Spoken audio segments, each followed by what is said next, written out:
2 ദിവസം നീണ്ട കലാമാമാങ്കത്തിനൊടുവിലാണ് താനെ മുതൽ ബദലാപൂർ വരെയുള്ള മലയാളി സമാജങ്ങൾ ഉൾപ്പെട്ട ഉത്തരമേഖലയിൽ ലോക് കല്യാൺ മലയാളി അസോസിയേഷൻ ഒന്നാമതെത്തിയത്.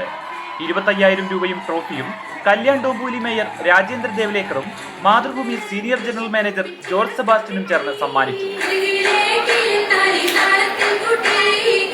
മോഹിനിയാട്ടം, നാടോടി നൃത്തം, മാർഗംകളി, ഒപ്പന, തിരുവാതിരക്കളി എന്നിവയ്ക്കെല്ലാം ഇഞ്ചോടിഞ്ച് പോരാട്ടമാണ് പ്രതിഭകൾ കാഴ്ചവെച്ചത്. പ്രസംഗം, നാടൻപാട്ട്, കവിതാപാരായണം എന്നീ ഇനങ്ങളിലും ഒട്ടും പിറകിലല്ലെന്ന് തെളിയിക്കുകയായിരുന്നു മലയാളത്തെ സ്നേഹിക്കുന്ന മുംബൈ മഹാനഗരത്തിലെ പുതുതലമുറ.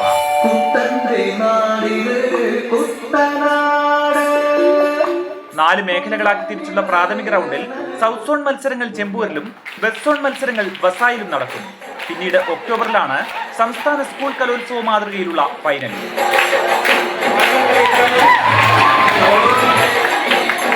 മാതൃഭൂമി ന്യൂസ്, മുംബൈ.